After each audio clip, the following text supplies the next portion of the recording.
comenzamos el acto de presentación del Código de Conducta de Farmaindustria. En primer lugar, pues quería dar la bienvenida al director general, al equipo jurídico y a todas las personas, tanto de Farmaindustria como de la agencia, que han intervenido en que hoy podamos precisamente presentar el primer código sectorial tras el Reglamento General de Protección de Datos en nuestro país. Simplemente pues, quería comentar que el reglamento introdujo un marco modernizado, muy diferenciado de la legislación anterior en cuanto a la rendición de cuentas y al cumplimiento de este derecho fundamental para la protección de los datos en la Unión Europea.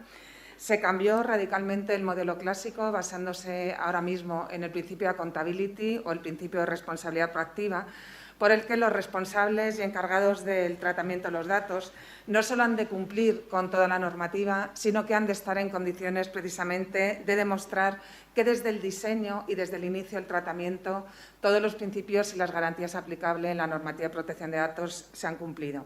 El reglamento incorpora para ello un conjunto de medidas que facilitan su cumplimiento. Unas son de carácter obligatorio, como en algunos casos puede ser la designación de un delegado o una delegada de protección de datos o la realización de una evaluación de impacto en los supuestos previstos en el reglamento, que luego especificamos en nuestra ley orgánica, pero hay otros que tienen un carácter voluntario y de hoy estamos hablando de una de esas medidas de carácter voluntario, pero que suponen una gran diferenciación en cuanto a la confianza y el cumplimiento en el sector y como son los códigos de conducta. Los códigos tienen por finalidad contribuir a la correcta aplicación del reglamento, así como a la legislación interna en los códigos de ámbito nacional, teniendo en cuenta los distintos sectores de actividad y, por lo tanto, las necesidades específicas que derivan de este sector. Como hemos indicado en el Comité Europeo de Protección de Datos, en las Directrices 1/2019, los códigos de conducta representan una oportunidad para establecer un conjunto de normas que contribuyan a la correcta aplicación del reglamento de forma transparente y potencialmente rentable, que tenga en cuenta las especificidades del tratamiento de datos en ese concreto sector de actividad. Constituyen, por tanto, una herramienta de rendición de cuentas adecuada y un método práctico y valioso para lograr niveles superiores de coherencia de la protección de datos de la protección de datos. Los códigos son una manifestación de la capacidad de autorregulación de las organizaciones. Es verdad que el reglamento, dentro de este principio de accountability, da mucha más flexibilidad para que las propias organizaciones o el propio sector de actividad de la economía se autorregule y establezca sus medidas técnicas, organizativas y de seguridad que den cumplimiento en la práctica a este principio de accountability. Y sirven, además, para eliminar lagunas que puedan existir para la aplicación en ese ámbito concreto de actividad. No son una novedad del reglamento, porque es verdad que los códigos ya existían en la normativa anterior, antes se llamaban códigos tipo, pero lo que sí hace el reglamento es revitalizarlos y reforzarlos como instrumentos que permiten demostrar su cumplimiento dentro de este principio esencial de flexibilidad de accountability. Y en este modelo de cumplimiento, los códigos son un instrumento de colaboración con las autoridades de control.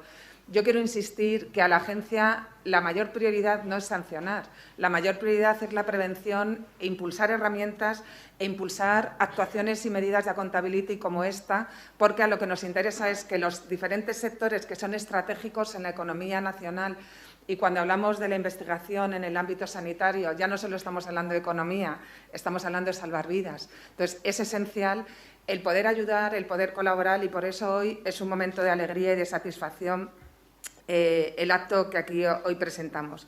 Y además, los códigos tienen consecuencias para las entidades adheridas que se derivan directamente del reglamento, como es servir de un elemento para demostrar el cumplimiento de las obligaciones del responsable.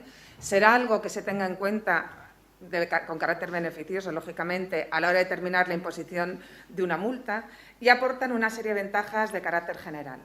Ayudan a aplicar la normativa, reducen el nivel de dependencia de los adheridos con las autoridades de control, ofrecen un cierto grado de autonomía y control con la introducción de las mejores prácticas, proporcionan, que es algo esencial, confianza y seguridad jurídica al aportar soluciones concretas a los problemas detectados en el sector y sirven, que es algo esencial, para ganar la confianza de los usuarios, ya que constituyen un elemento de transparencia hacia los particulares sobre el tratamiento de sus datos.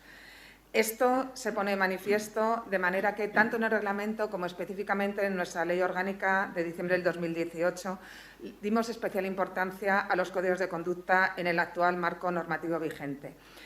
Y ya voy a hablar con concreto del código que hoy presentamos, sin perjuicio de que tanto el director general como el equipo que nos acompaña, que son precisamente además los que lo han trabajado con muchísimo detalle, quiero aprovechar para dar las gracias dentro del equipo de la agencia al subdirector general de Promoción y Autorizaciones y al gabinete jurídico. Los códigos son muy complejos, son procesos que llevan tiempo, pero al final son procesos que ven la luz. Y lo que sí quiero es animar a los diferentes sectores de actividad que tengan ya un código presentado en los temas que haya que subsanar o que estén planteándoselo, que se animen, porque da muchísima seguridad jurídica al sector y además suponen un plus de competitividad. Y en concreto, el código que hoy presentamos es muy importante porque es el primer código de conducta sectorial que regula los tratamientos de datos en un ámbito de actividad tan esencial como es la de los ensayos clínicos y de farmacovigilancia, que sin duda alguna, si ya era de interés público antes de la pandemia, ahora ha pasado a ser el top de prioridades estratégicas en términos de salud pública, como ha puesto desgraciadamente en relieve la pandemia de la COVID-19. Estas actividades en las que el tratamiento de categorías especiales de datos, como son los de salud, es esencial, presenta una complejidad que demanda la búsqueda de soluciones que facilite el cumplimiento de la variada normativa aplicable. No solo es la normativa de protección de datos, toda la normativa en materia de investigación en el ámbito de salud, y por eso proporciona garantías adecuadas para los interesados y seguridad jurídica a todas las entidades del sector que se adhieran al código. Justamente esta complejidad determinó que en su momento Farmaindustria elaborara un código tipo que ahora se adecúa al Reglamento General de Protección de Datos para continuar ofreciendo un marco de garantías en su aplicación. El proceso para su aprobación, durante el cual se han adoptado decisiones que afectaban directamente al proyecto presentado, no voy a ocultar que ha sido largo. Se han mantenido reuniones y contactos para poder disponer de un texto que se ajustara a la regulación del reglamento y que representara un auténtico valor añadido más allá de la mera normativa aplicable. Y como resultado de todo este esfuerzo, yo siempre pienso que al final el esfuerzo da sus frutos. Contamos con un código que atiende a las características de la investigación sanitaria, aporta soluciones a las necesidades derivadas de la complejidad de los tratamientos de datos e incluye medidas e instrumentos para valorar su utilidad práctica y adecuarlo a la evolución tanto de la normativa como de los criterios para su aplicación. Y, por último, además de felicitar a Farmaindustria por su iniciativa y compromiso con la protección de datos, quiero resaltar la relevancia que la aprobación de este código puede tener de cara a la tramitación y aprobación del Código Europeo que sobre las mismas actividades promueve la Federación Europea de la Industria Farmacéutica y en el que la agencia es una de las autoridades de control que correvisan su contenido. Y, por último, simplemente ya quería añadir, para finalizar mi intervención, ahora estamos cerrando ya en la última fase final de este mandato las prioridades estratégicas para que cuando se haga el traspaso de poderes al nuevo equipo directivo, que previsiblemente será el próximo mes de marzo, puedan tener encima de la mesa los temas que el equipo técnico de la agencia considera prioritarios.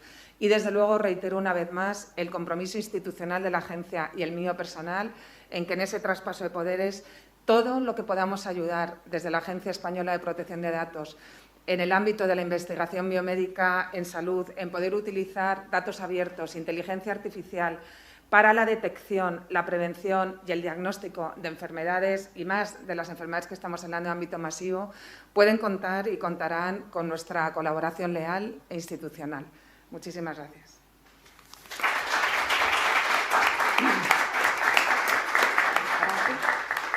Tiene la palabra ahora Julián. No. Es que no tengo la escaleta. Bueno, pues nada. Pues venga, perdonad. Sí. Bueno, muchísimas gracias por esta jornada aquí en la Casa de la Agencia Española de Protección de Datos. Yo quiero inicialmente pues, agradecer públicamente el apoyo que nos habéis prestado para la elaboración de este código, que es muy importante para los intereses de nuestro sector y también de todas las personas, de todos los que tienen la condición de pacientes. Y además reconocer públicamente la diligencia con la que habéis actuado, ¿no? Yo creo que es muy importante las facilidades que nos habéis dado para que este código finalmente vea la luz, ¿no? Nosotros somos conocedores y conscientes desde hace muchos años de la trascendencia que tiene el tratamiento de los datos personales. De hecho, ya en el año 2009, como bien comentabas antes, directora, Farmaindustria ya elaboró un código tipo que estaba además inscrito en el registro de la propia agencia, ¿no? Lo cierto es que la vida transcurre y a lo largo de los años pues la protección de datos ha sido un motivo de preocupación de las instituciones públicas y ya en el año 2016 hubo una regulación europea de protección de datos personales en lo que afecta también al tratamiento de los datos personales y posteriormente una ley orgánica en España 2 años más tarde que, alineada con este reglamento europeo, pues imponía unas normas de actuación en el tratamiento de los datos personales. Y eso nos llevó, obviamente, a la necesidad de actualizar, de adecuar nuestro código tipo a las peculiaridades y a las nuevas exigencias de estas normativas, tanto europea como nacional. Y nos pusimos a la obra, nos pusimos a trabajar.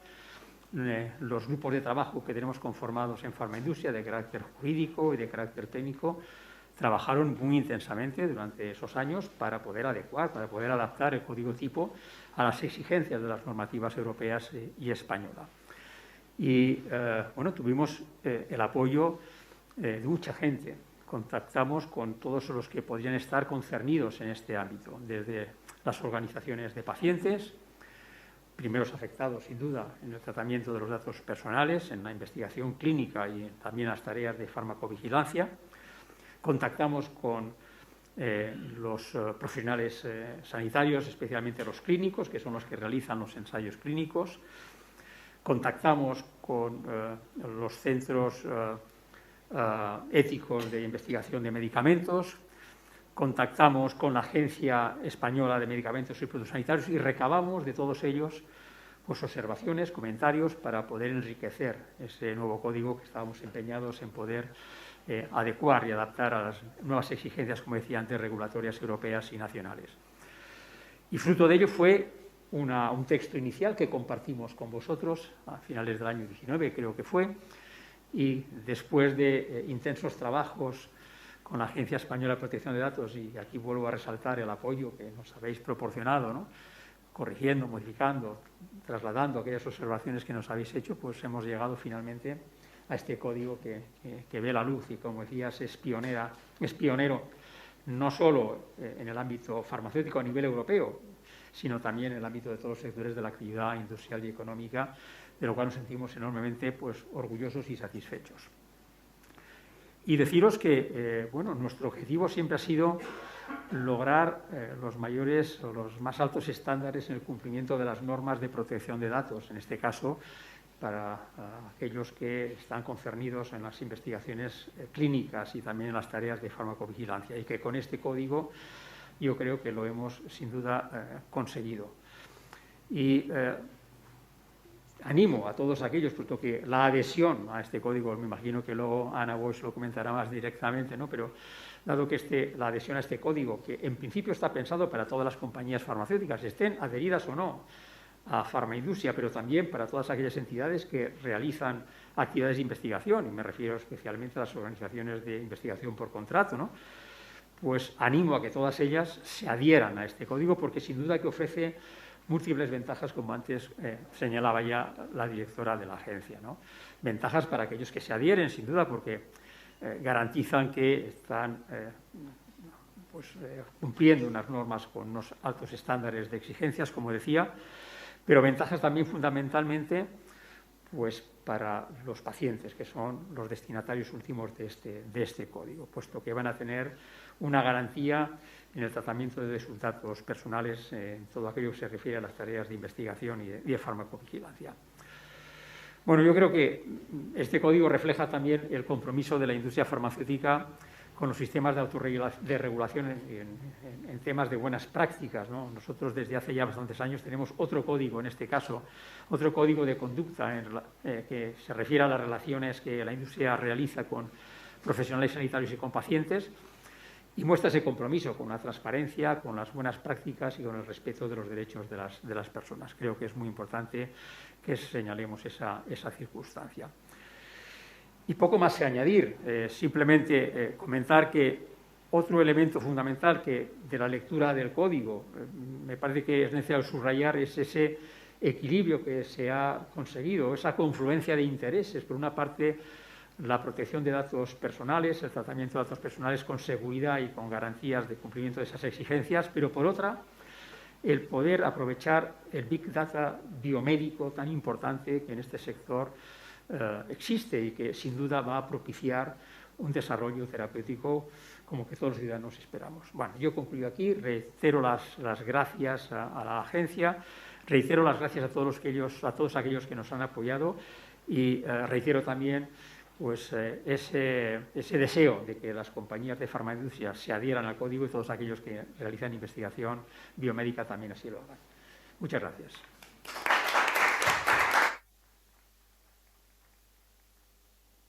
Muchas gracias, Humberto. Yo también confío en una pronta y masiva adhesión del sector al código. Y a continuación tiene la palabra el subdirector general de Promoción y Autorizaciones, que en representación de todo el equipo de la subdirección, que aquí veo algunas de las personas que han trabajado en el código, han conseguido que hoy podamos llegar a la presentación.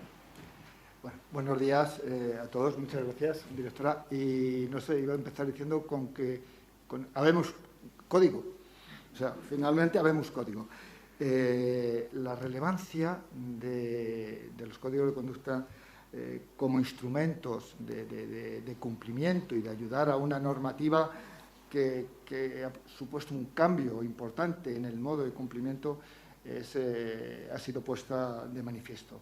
Es una herramienta idónea para la rendición de cuentas y poder cumplir con ese principio de accountability. Pero es que también, de cara a las autoridades de control, establece una relación de colaboración y de seguridad.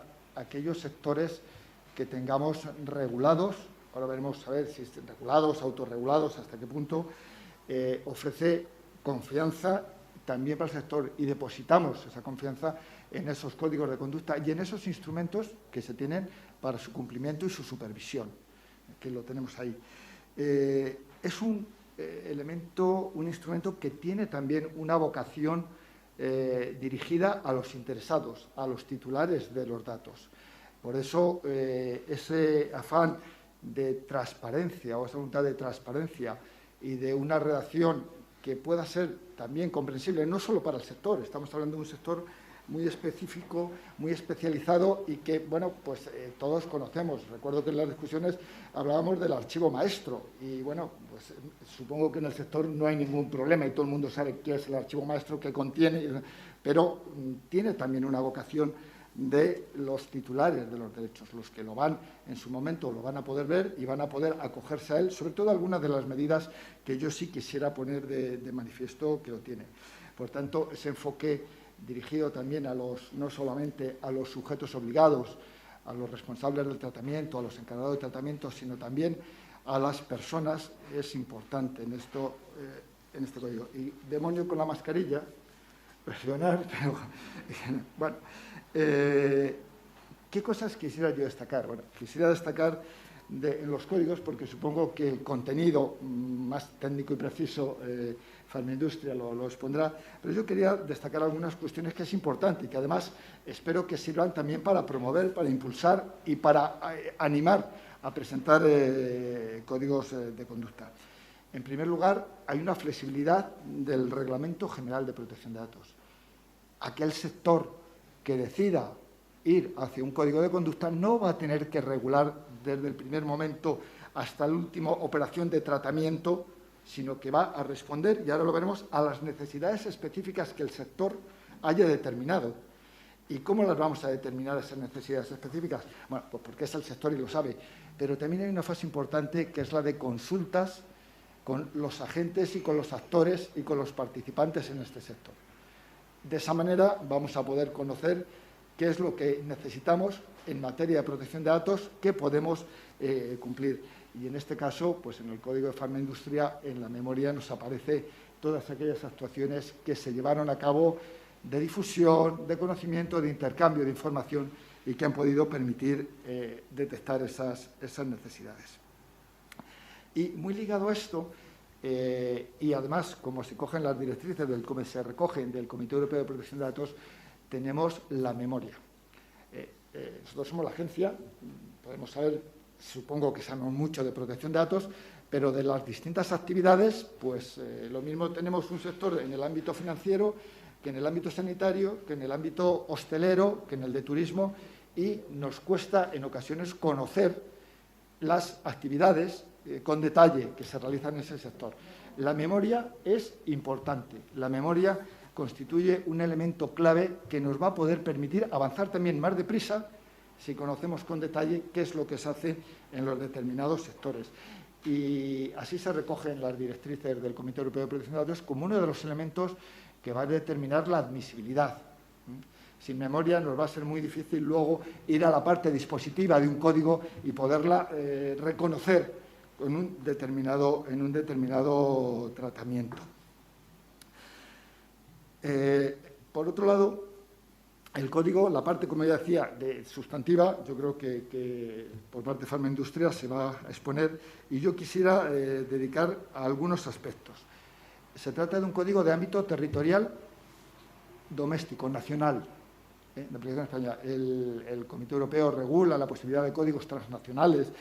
La directora lo ha dicho, lo que puede impactar o influir el tener un código aprobado en estas materias en otros códigos internacionales, pero es de ámbito exclusivamente nacional.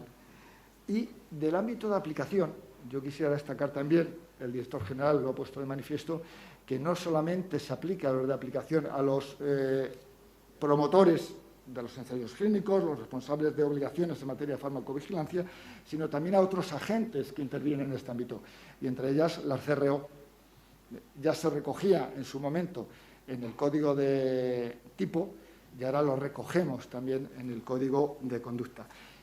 Y con una ventaja, en este caso para las CRO, y es que los encargados del tratamiento adheridos a un código de conducta, no sé si el término que voy a utilizar es el más adecuado, liberan o justifican la diligencia que un responsable de tratamiento ha de tener a la hora de contratar a un encargado de tratamiento. Tengo que contratar a un encargado de tratamiento que tenga los medios, los recursos, la formación, las capacidades para cumplir con la normativa de protección de datos. Bueno, ¿a quién voy a contratar? Si hay un encargado de tratamiento adherido a un código de conducta, eso lo tengo ya presumido de que he actuado con diligencia. Algún aspecto más que es importante destacar, el código regula, y me parece que también es muy importante, y de cara sobre todo al que pueda venir europeo, los roles, los papeles de los distintos intervinientes en el ámbito de ensayos clínicos y de farmacovigilancia, especialmente en el apartado de ensayos clínicos y de investigación con medicamentos. No solamente los que puedan ser responsables del tratamiento, sino también los encargados. Es una regulación minuciosa que quisiera destacar, como también el apartado de las transferencias internacionales, que nos costó unas cuantas sesiones el poder llegar a un texto que reflejara lo que se recogía, y con el compromiso de técnicas sólidas, robustas, con aplicación de orientaciones, de recomendaciones que ya se hayan adoptado para llegar a esa codificación o anonimización, si estamos hablando de transferencias internacionales de datos, como una obligación de resultado para llevarlas a cabo.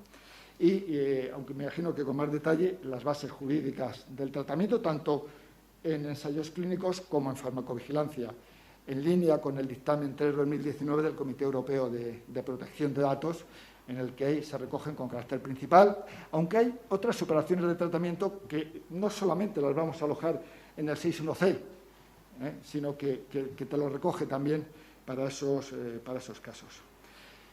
Importante, de cara, yo creo que todos, de cara a que un código de conducta pueda ser objeto de aprobación, debe responder a necesidades, ya lo hemos dicho, no vamos a regular todo, vamos a regular aquello que necesitemos. Tienen que facilitar la aplicación de la norma y, pues ¿cómo? Pues en este caso, en el Código de Farmaindustria, tenemos las definiciones, que vuelvo a recordar la de archivo maestro, al final las colocamos todas porque el sector las conoce, pero los interesados no. Los modelos de clausulados, tanto de cláusulas informativas, de contratos, como para responder al ejercicio de los derechos. Eso facilita, obviamente, a todas aquellas entidades que se adhieren al código, que tienen un modelo en el cual pueden confiar y pueden utilizarlo, ¿no? Tienen que especificar la aplicación de la normativa de protección de datos al sector. Y esta es importante. Tienen que constituir un valor añadido. Eso nos cuesta en ocasiones hacerlo llegar. Quizá venimos de la parte también de códigos tipo, en el que como había que regular todo, pues las remisiones a la normativa de obligado cumplimiento estaban ahí, pero aquí no nos vale con trasladar o copiar el Reglamento General de Protección de Datos. Y en este caso sí que los hemos visto, se recoge en los informes que acompañan a la resolución de la directora de aprobación del código, y en especial del Gabinete Jurídico, donde dice que se aprecia un valor añadido en codificación, en transferencias internacionales, en la aplicación de los principios que ahora se verán. Tienen que aportar garantías suficientes y adecuadas. Aquí estamos hablando de tratamiento de datos de salud, categorías especiales de datos, especialmente reguladas. La codificación con técnicas, como hemos dicho antes, robustas y sólidas, son garantías de cara al interesado, que son al final de quien estamos tratando sus datos. Tienen que proporcionar mecanismos de supervisión. Este es un apartado importante. Si estamos hablando de autorregulación, alguien tiene que controlar que eso se vaya a cumplir. ¿Y con qué medidas? Las tiene que incluir el código, porque si no, estamos volviendo de nuevo la carga a la autoridad de control. Si la autoridad de control tiene que controlar que el código de conducta se cumpla por sus adheridos, pues no hemos avanzado mucho, ¿no? Entonces tiene que tener esos mecanismos de supervisión. En este caso, contamos con la posibilidad de directrices, de auditorías, de formación, de sanciones, y tiene que tener un organismo de supervisión con esos medios que lo supervise y que, de alguna manera, permita a las autoridades de control descansar y depositar en esos organismos de supervisión su labor de llevarlo a cabo. En este caso, el organismo de supervisión que nos llevó también a que tardara el código en aprobarse, porque los criterios de aprobación, de acreditación de los organismos de supervisión se aprobaron, yo creo, en febrero de 2020, ¿no? Una vez presentado el código, hubo que rehacer ese apartado y llevarlo a cabo con un organismo de supervisión, en este caso de carácter interno, y que responde y debe responder este y todos aquellos que se presenten a los criterios que la agencia, con el dictamen favorable del Comité Europeo de Protección de Datos, aprobó. En este caso, fundamentalmente es la independencia de ese organismo de supervisión. No va a recibir instrucciones ni el del promotor, ni de ninguno de los adheridos, ni de la industria en el ejercicio de sus funciones, ¿no? La ausencia, en ese caso, evidentemente, de conflicto de intereses, la posibilidad de recusación o de abstención, en el caso de que los hubiera. Que ese organismo de supervisión esté integrado por personas con pericia, con experiencia en la materia en la que vamos a tratar. Estamos hablando de un sector muy específico y no solamente van a tener que saber de protección de datos, sino que van a tener que saber del ámbito de los ensayos clínicos, la normativa aplicable, la diversa normativa sectorial que se debe aplicar, incluir procedimiento y gestión de reclamaciones. Aquí el código aporta no solamente un procedimiento para conocer aquellas reclamaciones, que usted no ha cumplido el código, que no ha cumplido, aquí dice no sé qué, sino que ese organismo de supervisión va a conocer también de aquellas reclamaciones sobre controversias en materia de protección de datos entre un interesado y una entidad adherida. Eso que aparece también como un plus en el Reglamento General de Protección de Datos, como un contenido a incluir en los códigos de conducta, aquí se ha recogido y también es un plus, un valor añadido, que en este caso establece el código al permitir que los titulares, en caso de una controversia en materia de protección de datos, con un laboratorio, con uno de los adheridos, voy al organismo de supervisión y lo arreglo, lo tenemos ahí. Ese organismo de supervisión va a ser el interlocutor con nosotros, va a tener que proporcionar los elementos para en su momento adecuar o evolucionar el código de conducta, cambios legislativos, cambios institucionales que pudiera haber, lo tenemos ahí, y con una condición jurídica específica y clara de que es el organismo de supervisión, de que tiene esa independencia, de que tiene unos canales específicos. Ya para terminar, porque si no también no va a haber tiempo, solamente decir que el proceso de tramitación, pues eso, ha sido largo y creo que se lo he dicho antes, pero hay unas recomendaciones del Comité Europeo de Protección de Datos que dice así. Se está refiriendo a los códigos transnacionales, pero yo creo que podemos trasladar lo que estás aquí. Dice, el tiempo que se requiere para desarrollar un código de conducta que satisfaga a las autoridades de control involucradas y al comité, en este caso, porque son códigos transnacionales, puede disuadir a algunos responsables del código. No quiero que esto se tome así, sino que lo que queremos es avanzar, pero que de alguna manera pues ha costado con esas sesiones informales que hemos mantenido y finalmente pues agradecer el trabajo, sobre todo en este caso de Ana y Guadalupe, que son las personas que de verdad hasta el último momento, y yo creo que Ana lo sabe, lo han revisado con detalle pues el texto final, que si no me equivoco tiene que estar ya colgado en el registro de códigos de conducta de la agencia junto con la resolución aprobadora. Y de estas fichitas que tengo aquí, no tengo nada más que decir.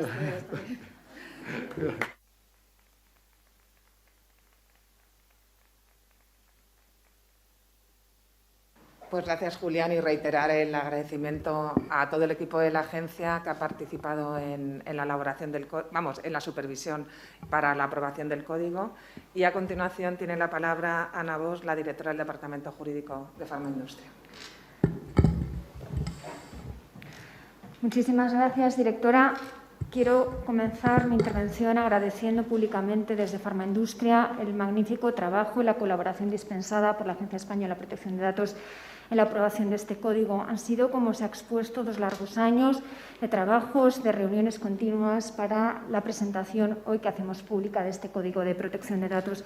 Especialmente quiero hacer mención a Julián Prieto y a todo el equipo de la Subdirección General de Promoción y Autorizaciones, sin cuya colaboración, insisto, no estaríamos hoy en este acto de presentación del código. Agradecer también, aunque en este momento no puede estar, al abogado del Estado, David Santos, también por su extraordinaria labor. Y quiero también agradecer públicamente toda la colaboración que nos presta Jesús Rubí Navarrete en el desarrollo de todas las actuaciones relativas a ensayos clínicos e investigación en España. Desde luego, es importante destacar que la Agencia Española de Protección de Datos ha mostrado siempre una especial sensibilidad con todas las cuestiones relativas a los ensayos clínicos y a la investigación en general. Y en este sentido creo que debe ponerse de manifiesto la magnífica colaboración que ha tenido lugar entre la Agencia Española de Protección de Datos y la Agencia Española del Medicamento para el desarrollo en la época de pandemia de la monitorización remota de ensayos clínicos con plenas garantías para los titulares de los datos personales.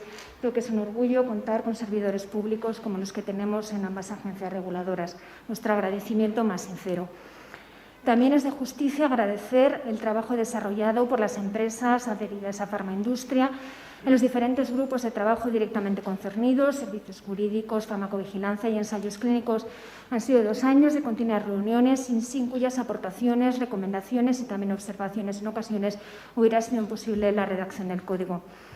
Por ello, me permito calificar este código en base a 4 adjetivos. En primer lugar, es un código que es fruto del consenso en el seno de Farmaindustria y fruto de la colaboración desarrollada con la Agencia Española de Protección de Datos.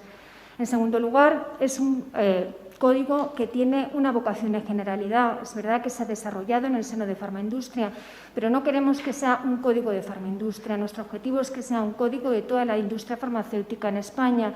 Y en este sentido es un código que está abierto no solamente para las entidades de Farmaindustria, sino para todos los promotores de ensayos clínicos y quienes desarrollan investigación clínica en España, así como las CROs que voluntariamente quieran adherirse al mismo, así como todas aquellas empresas que por ley, normativa nacional y comunitaria están obligadas al desarrollo de labores de farmacovigilancia.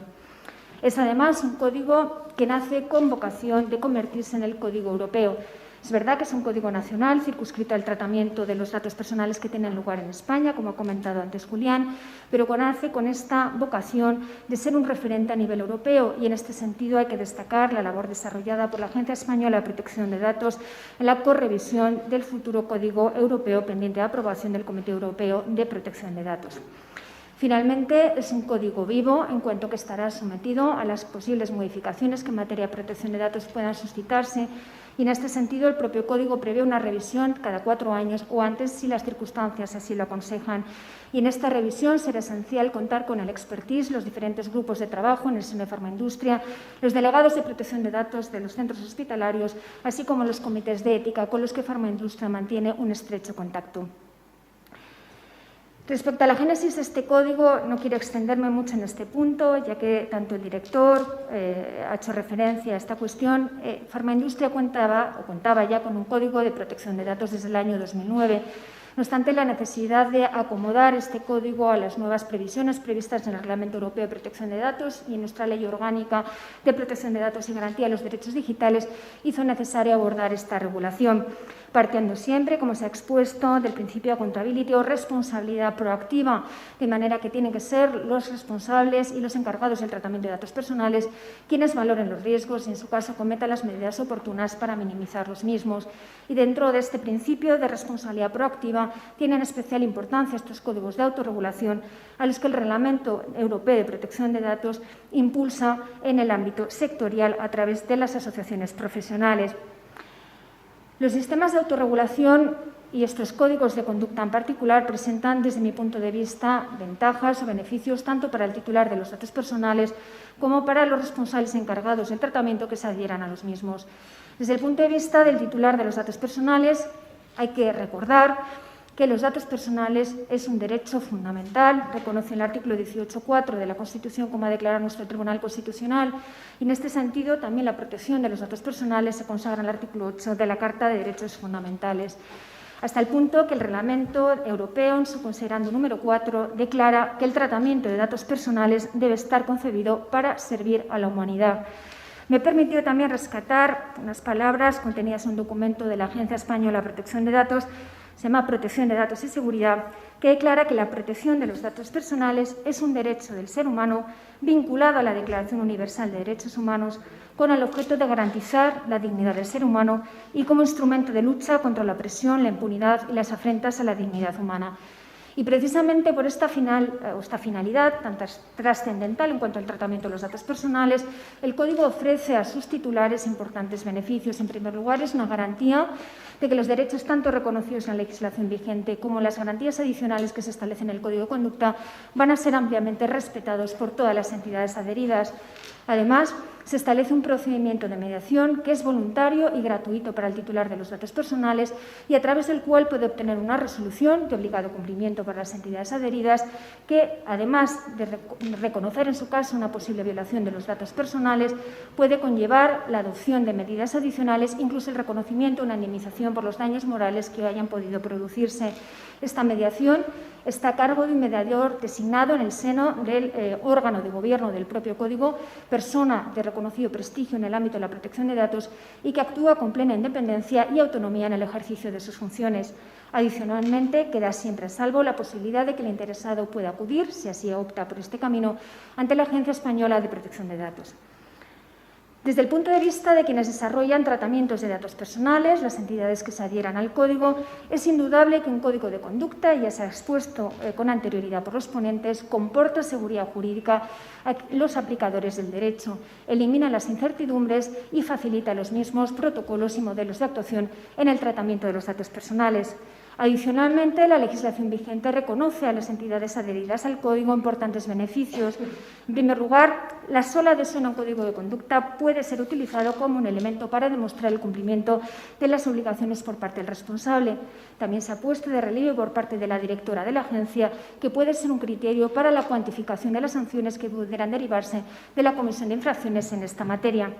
Adicionalmente, es posible que la Agencia de Protección de Datos pueda dar traslado de las reclamaciones que recibe de los titulares de la protección de datos a los órganos de supervisión de los códigos a efectos de que estos valoren dichas reclamaciones. Incluso en estos casos, la Agencia podría no iniciar un procedimiento. Finalmente, se contempla además la colaboración de estas entidades de supervisión con la Agencia de Protección de Datos en la aprobación de las directrices de obligado cumplimiento derivadas de la realización de los planes de auditoría. Junto con estos beneficios, las entidades adheridas al Código asumen el cumplimiento de determinadas obligaciones Estas obligaciones se manifiestan ya incluso antes mismo de la adhesión, puesto que para adherirse al Código es necesario que las entidades asuman un compromiso de cumplir con las obligaciones vigentes y las adicionales derivadas del Código. Una vez aprobada la adhesión por parte del órgano de Gobierno, asumirán el cumplimiento de estos requerimientos legales y estas otras obligaciones que se contemplan, por ejemplo, someterse a auditorías que puedan estar acordadas por los órganos de Gobierno. Están sometidas, además, al procedimiento de mediación anteriormente expuesto y, en su caso, también al procedimiento sancionador que pudiera derivarse en caso de incumplimientos graves. Con relación al contenido del Código, me gustaría destacar una serie de cuestiones en el ámbito de los ensayos clínicos y la farmacovigilancia. En el ámbito de los ensayos clínicos hay que partir de la consideración de que la base jurídica para el tratamiento de los datos personales del interesado se refiere tanto al cumplimiento de las obligaciones legales impuestas a nivel nacional y a nivel europeo en materia de calidad y seguridad de medicamentos, como para el desarrollo de los ensayos clínicos o en razones de salud pública. Cuestiones estas amparadas en los artículos 6 y 9 del Reglamento Europeo. Por esta razón, el tratamiento de los datos no exige el consentimiento del interesado. No obstante, en el Código se establece la obligación de informar de los tratamientos realizados. Esta obligación de informar es, además, adicional, independiente del consentimiento que debe prestar el sujeto de los ensayos clínicos para someterse a los mismos. Por otra parte, es importante destacar también que el promotor de los ensayos clínicos maneja datos codificados, no maneja datos personales y, por tanto, el ámbito de la responsabilidad del promotor es distinto del centro donde se desarrolla el ensayo o, en su caso, el investigador principal. De esta manera, se establece en el Código un sistema de responsabilidades respectivas de los diferentes sujetos del ensayo clínico, no existiendo, por tanto, un régimen de corresponsabilidad o de solidaridad entre los intervinientes. Por ello, es esencial el contrato que debe firmarse entre el promotor, entre el investigador principal y el centro donde se desarrolla el ensayo, con objeto de deslindar claramente las responsabilidades y las obligaciones que asume cada uno de ellos. Este diferente régimen se manifiesta también en cuanto al ejercicio de los tradicionales derechos de acceso, oposición, supresión o limitación de tratamiento, ya que en la medida que el promotor no maneja datos personales sino datos codificados, deberá informar al interesado a estas eventuales reclamaciones que deberá dirigirlas al investigador principal. Es importante también en el ámbito de este protocolo la cuestión relativa a las transferencias internacionales de datos a las que ha hecho antes referencia Julián. En este campo es importante destacar que cuando se manejan datos anonimizados en los que es imposible la reidentificación de los sujetos, no se aplicarán las garantías adicionales establecidas en el Reglamento de Protección de Datos. No obstante, será siempre necesario la adopción de medidas seguras, técnicas, sólidas y robustas, y en su caso la aplicación de estos criterios orientativos, pudiendo citarse a tal efecto las orientaciones y garantías en los procedimientos de anonimización de datos personales, elaborado por la propia Agencia Española de Protección de Datos, o el dictamen 5/2014 sobre técnicas de anonimización del Grupo de Trabajo del artículo 29. Por otra parte, y ya con esto concluye en el ámbito de los ensayos clínicos, es destacar el uso secundario de los datos obtenidos en el marco de una investigación para futuras investigaciones. En estos casos, y amparados en la disposición adicional 17ª de la Ley Orgánica, no es necesario el tratamiento o el consentimiento del interesado. No obstante, en el Código se establece una serie de requisitos adicionales para velar por estos derechos, cuáles son que el investigador principal no podrá acceder a datos identificativos, la obligación de todos los miembros del equipo investigador de suscribir un compromiso de confidencialidad y la obligación del centro de adoptar las medidas necesarias que impidan la reidentificación de los participantes. En el ámbito de la farmacovigilancia, hay que partir de la consideración de que la normativa interna, el Real Decreto 577/2013, así como el Reglamento de Ejecución 520/2012, establecen la obligación de comunicar los acontecimientos adversos tanto a las autoridades nacionales como a las autoridades europeas. Por ello, el protocolo establece diversos procedimientos, diversos protocolos para la comunicación de dichos acontecimientos adversos en función de quién sea el sujeto comunicante y en función de los diferentes canales que puedan ser utilizados, telefónico, correo postal, correo ordinario, incluidas las redes sociales.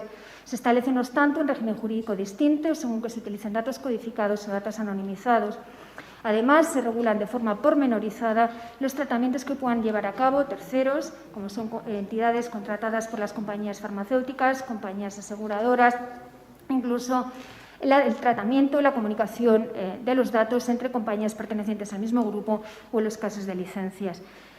Quiero concluir mi intervención reiterando que estamos ante un momento importante en el desarrollo de la investigación clínica y la farmacovigilancia en España, con pleno respeto a la garantía de los derechos fundamentales de los titulares de los datos, pero sobre todo quiero exhortar a todos los promotores de ensayos clínicos, a todas las compañías que desarrollen actuaciones de farmacovigilancia y a los CROs a que se adhieran a este código para que realmente este sea un código de toda la industria farmacéutica en España y no solamente un código de farmaindustria. Muchísimas gracias. Muy bien.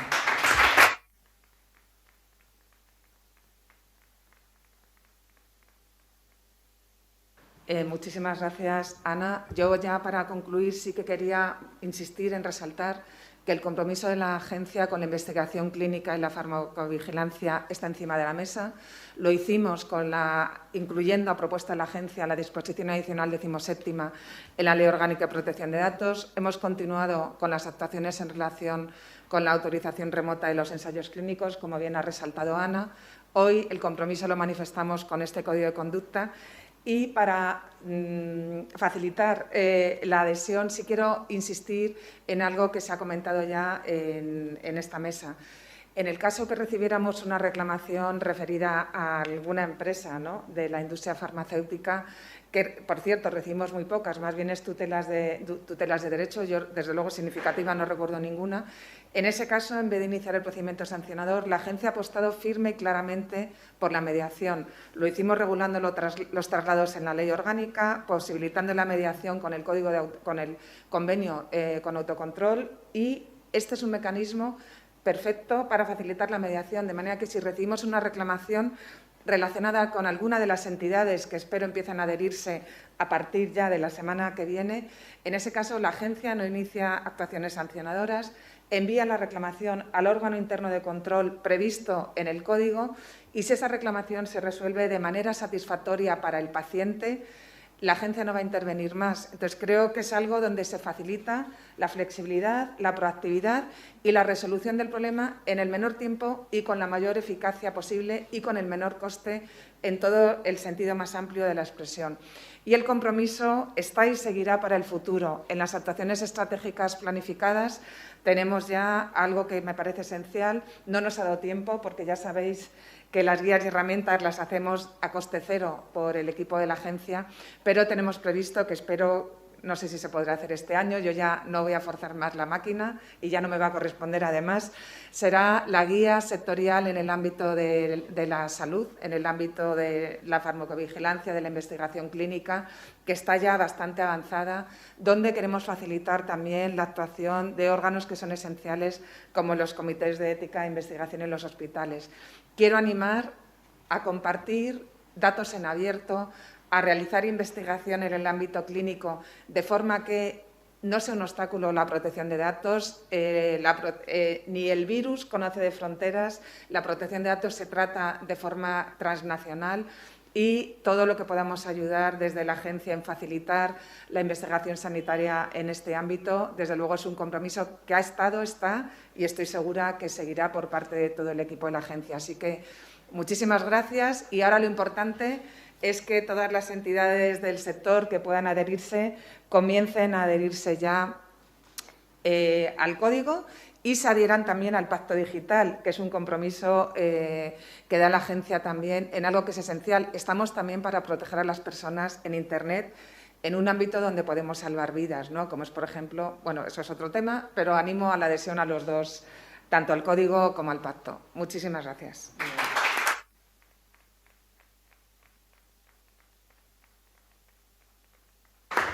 Y tenemos un café muy aséptico y muy protector, pero está a disposición de todos.